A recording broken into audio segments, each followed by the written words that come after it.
Today, I'd like to tell you a little bit about what is on my mind. First of all, week after week, during most of our Torah readings, we hear these words or words similar. God said to Adam, God said to Abraham, God said to Yitzchak, God said to Yaakov, God said to Aharon, God said to Moshe, God said to Bnei Yisrael, and on and on and on. And based on the Torah, it's clear beyond any shadow of a doubt that God sure likes to talk a lot. In fact, more than me. In fact, in this Shabbat's Torah reading alone, God did not stop talking. God was talking the whole time. One thing God said included a list of restrictions to the Kohanim about marriages, sexuality, and mourning. I told you that before. But then God gave the laws pertaining to physical blemishes of the Kohanim, and we talked about that. And God said who can and cannot eat from the priestly gifts. Then God said what it takes to make an acceptable sacrifice. Then God talked about Shabbat, Pesach, the counting of the Omer, Shavuot, Rosh Hashanah, Yom Kippur, Sukkot, and their Tamid, which of course is the eternal light, the showbread, and the penalties for blasphemy. All right, there's a lot of talking. Without question, God most certainly talks a lot. Not just in the Torah, but even in the rest of the Tanakh, you hear God talking. Maybe through the patriot, through the prophets, but God keeps talking. God talks so much back then. Why the silence today? Maybe the cat got God's tongue.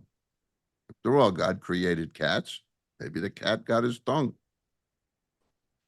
Did God stay silent when the two temples were destroyed?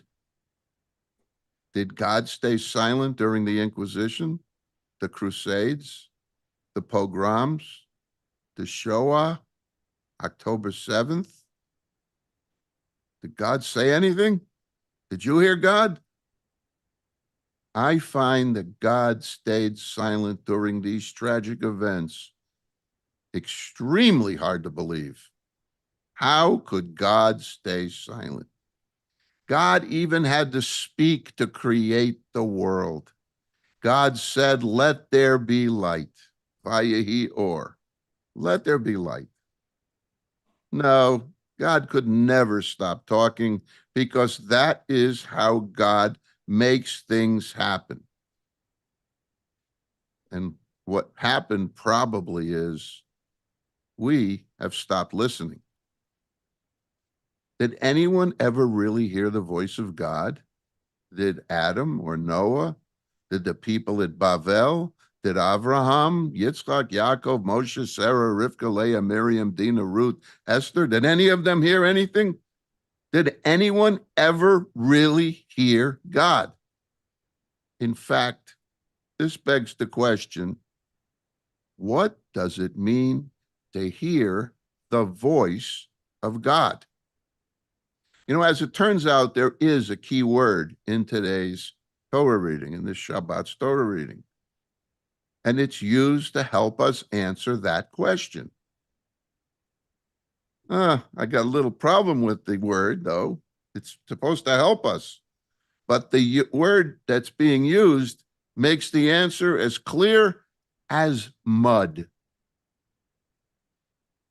Even more important, in this Shabbat's Haftorah, there is only one particularly powerful verse that reinforces the question. There is. And it has to do with understanding revelation. After all, what is revelation but hearing the voice of God? So let us look back to when Moshe received the Torah at Sinai.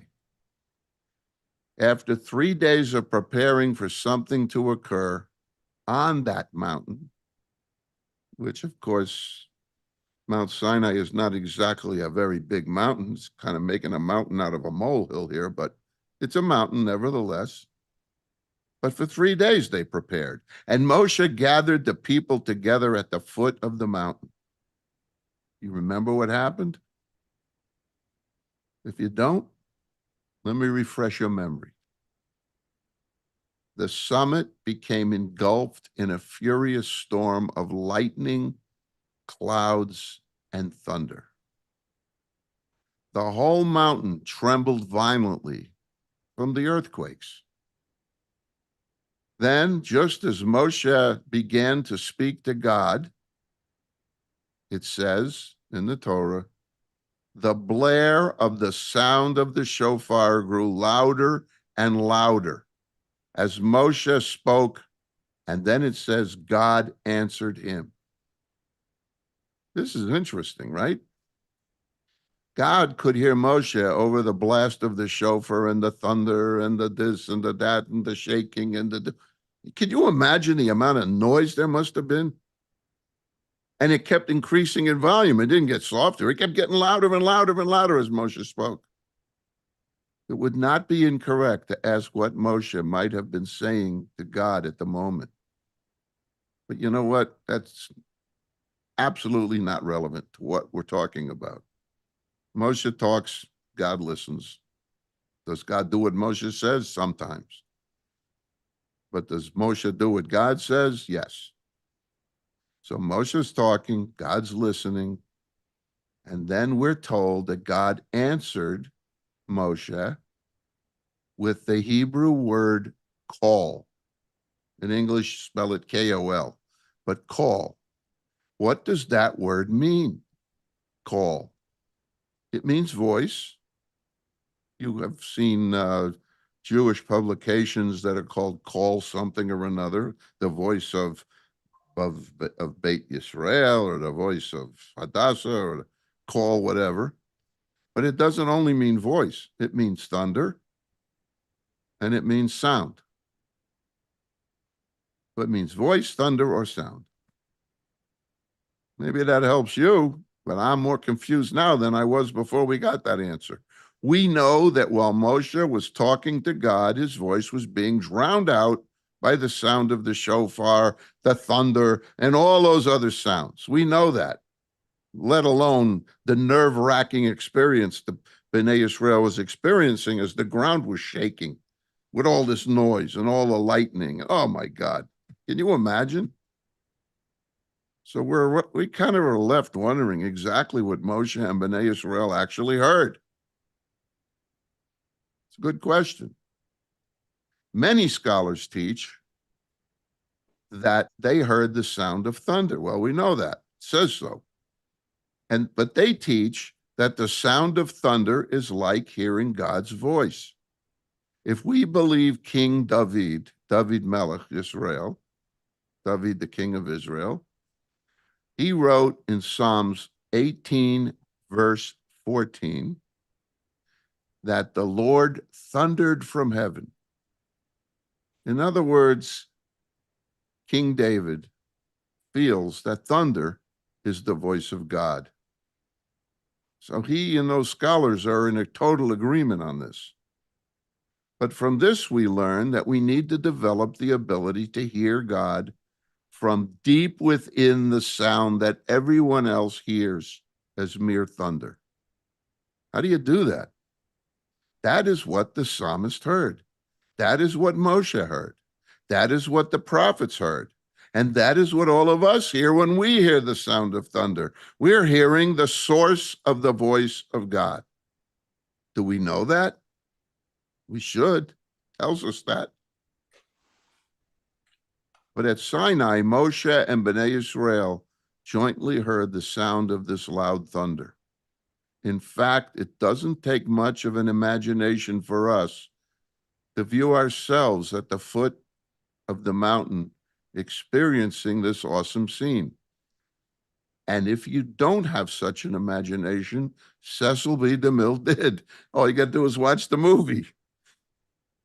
But the question is, Could we have been able to understand what the sound of this thunder was trying to tell us?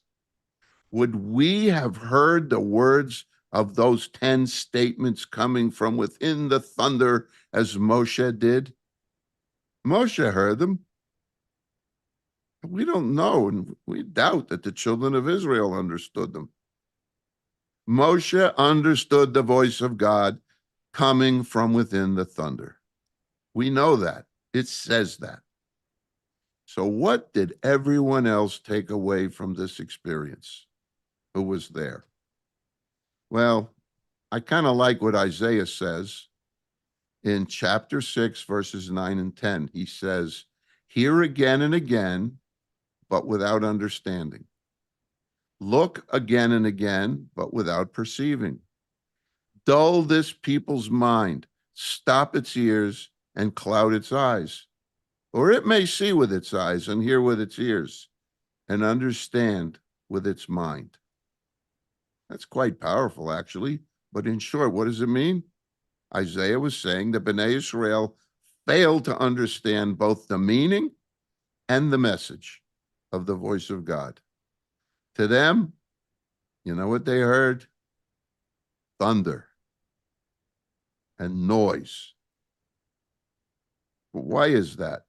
I guess it's because Bnei Israel expected to hear the voice of God speaking to them in a familiar language, Hebrew or Aramaic or Egyptian or whatever. But that's not what God did.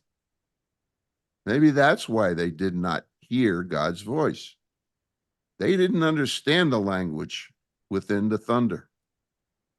Perhaps that's why we never hear the voice of God. It is because God talks to us in ways we frankly do not understand. How often have we failed to hear or understand the voice of God speaking to us through nature or human acts of courage, kindness, and compassion? How many times have we not understood those words? How about through poetic, musical, and other ingenious human acts of creation? Or what about through scientific inspiration? What is it in the words of Isaiah that dulls our minds, stops our ears, and clouds our eyes? What causes such a terrible loss of hearing that we cannot even begin to understand and feel God's presence, even with the most expensive hearing aids on the planet? What keeps us from understanding that God is here, always speaking with us? God has never stopped talking. And no, the cat never got God's tongue. So I'm not sure whether it's humbling or comforting to accept the fact that we suffer from the same kind of difficulties hearing God's voice as did Bnei Israel at Sinai and hundreds of years later in the time of Isaiah. Now that we know that and we internalize that, perhaps maybe there's something we can do about it. I suggest that we close our eyes, open our hearts, and listen. Listen carefully so we can hear from deep inside. When we do, let us try very hard to welcome the powerful and ever-present sound of God's voice into our lives. And with that, let me wish you all a Shabbat Shalom and an Am Yisrael Chai.